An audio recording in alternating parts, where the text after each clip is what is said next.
Reflection for the fourth Sunday of Advent. The Gospel of St. Luke. When Advent comes, my mind travels to a German prison, to a young Jesuit, Alfred Delp, who because of his resistance was caught in the web of Nazi power, imprisoned, and finally executed. But while in prison, he wrote some Advent meditations, and in one of them, he invites us to think of the special people of Advent, with Mary as the one he considers the most comforting of all Advent figures. Entering into Luke's Gospel of the fourth Sunday, we begin to find why Mary could be described as comforting. The primary message of this passage is centered on the conception of Jesus as Messiah and God's Son, and what he will accomplish for those who depend on God's will. It is important to remember that the Annunciation to Mary in Nazareth came after another special Annunciation, the one to Zachary in the temple in Jerusalem, where the angel Gabriel startles him with the message that his wife Elizabeth will bear a son whose name is to be John. And then in the Gospel of Matthew, the Annunciation is in a dream to Joseph, who is not to be afraid to take Mary into his home, for it is through the Holy Spirit that the child has been conceived in her. The heart of Luke's Annunciation to Mary is the identity of Jesus. The child to be conceived goes back to the prophet Nathan in the promise to David the king, that his descendants will rule over the house of Israel forever. He is to be the Messiah of the Scriptures, embodying in himself all the richness of the Hebrew tradition. It is Mary's questioning response, "How can this be?" that allows Gabriel to explain God's role. The Holy Spirit will come upon you, and the power of the Most High will overshadow you. Therefore, the child to be born will be called Holy, Son of God.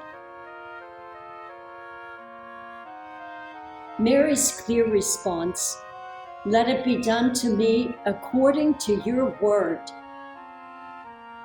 Mary consents to be the physical mother of Jesus and to accept fully the presence of the Word in her life.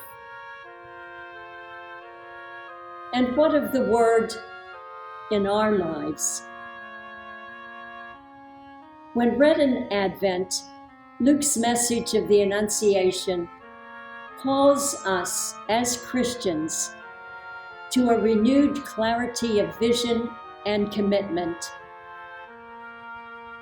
The one to be born at Christmas is not just Prince of Peace, a title often given even by those who are non-committed commentators, but he is the very presence of God with us and the Messiah of the house of David, embodying in himself all the uncompromising tradition of prophetic Judaism, putting down the mighty and lifting up the lowly.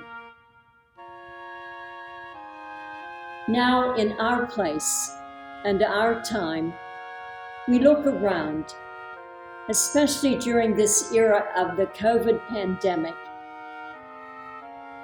and in the gospel tradition, we stand with our sick, especially the poor, and pray eternal rest for the many who have died, comfort to the mourners, healing to the sick, strength to healthcare workers, wisdom to our leaders, and hope to all of us, caught in the web of isolation, loneliness, even fear. And so I return to the words of Alfred Delp in his dangerous web of resistance, written in the darkness of a Nazi prison.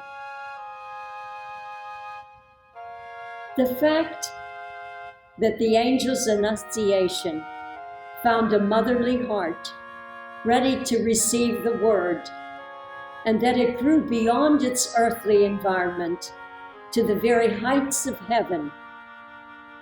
This is the holiest of all Advent consolations. Our Blessed Lady, he writes, she is the most comforting of all the Advent figures.